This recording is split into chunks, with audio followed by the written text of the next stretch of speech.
चूंची तो बड़ा बड़ा करे आस्था को चूंची बड़ा बड़ा उनको छोटे बाबा बहुत पिटाई बा। छोटे बाबा हमारे मंच के हास्य कलाकार हैं, इनको एक बार भैया नमस्ते बोल दो। भैया प्रणाम। नो एक्सेप्ट सब ना जाए सब माथा हमारे जैसे मान लो कि अगर हम आप लोगों ने पवन सिंह को गायक बना दिया, नायक भी बना दिया, तो मान लो कि हमारे अपोजिट ये काम करी वो हमारे हीरोइन हो। और जितना देर के लिए काम है उतने देर के लिए मैं ही हूँ, दूसरा कोई आ नहीं सकता, आने नहीं दूंगा। हीरोइन को पीतो जी बरजीती जी ठीक ना। तो रितु जी, आस्था जी, ये हमारे साले साहब हुए फिल्मी दुनिया के, तो आप भी इनको भैया प्रणाम बोल दीजिए। भैया प्रणाम। भैया नो प्रणाम। नो नो नो बांसुर का भैया भैया तार लगे मुंगेरी जी खंडोल से पातर कमर चाकर भइल सीना बहो,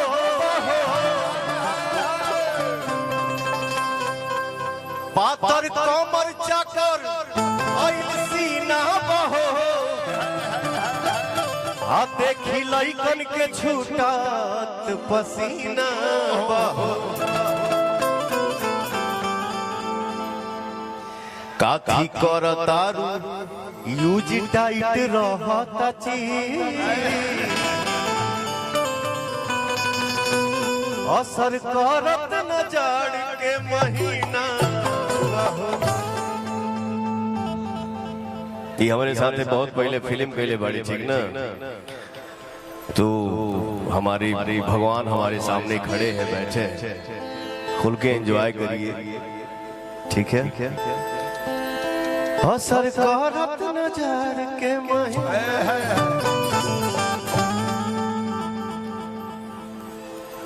एक ठो गाना कहीं भी किसी भी इंसान को सीढ़ी बाई सीढ़ी आगे बढ़ना चाहिए। हंसलू तो भाग हमर जाग जाए। कौन स्केल है रे? आगे बढ़ा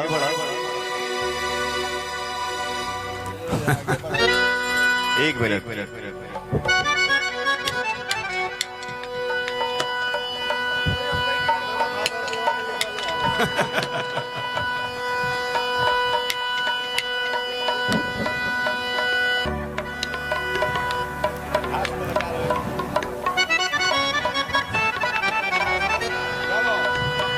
नहीं स्केल बढ़ाओ थे। हेलो हेलो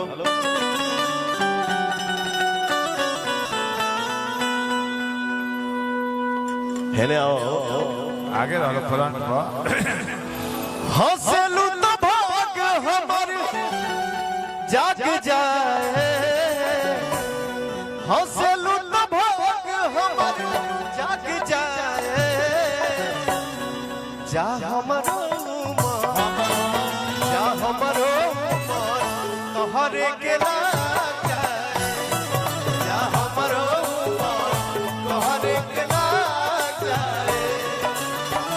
हंसलू तो भाग हमर जाग जाए, हंसलू तो भाग हमर जाग जाए। मुझे आज भी वो दिन याद है, और आज भी वो कुर्ता पजामा शेरवानी हमको याद है जो मैं इसी मंच पे गाना गाया था कि 16 बरिस के भइलू अब ही प्यार ना भई। 16 बरिस के भइलू अब ही प्यार ना भई। ई जवानी बाप का रुक रे, ई जवानी बाबा का कौन यार।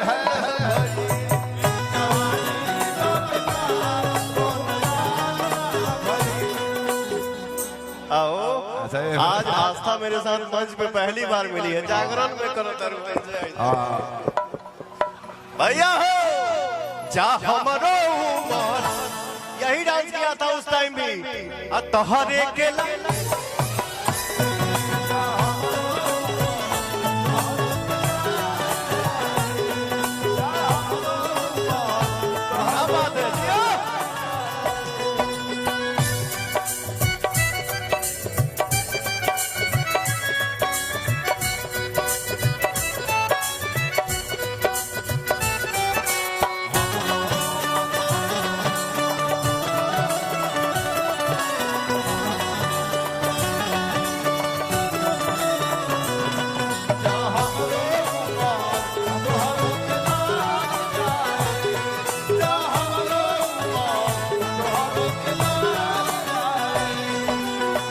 मिलके जब जालू मोरे धान हो जियारा जरेला छान छान हो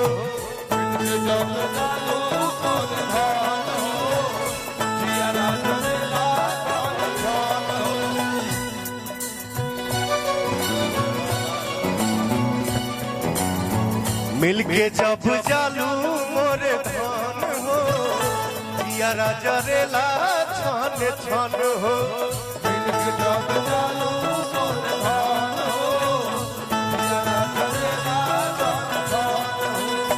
हे भैया एक चीज हमसे छूट गया था इस महोत्सव में मंच के सामने हमारे जितने भाई यूट्यूबर भाई बैठे हैं खड़े हैं कैमरा लेके जे भी भाई हमारे न्यूज चैनल से बा आप सभी को मेरा सादर प्रणाम अपना आशीर्वाद अपना साथ अपना प्यार बनाए रहिए और सबके बारे में अच्छा दिखाइए अच्छा सुनाइए।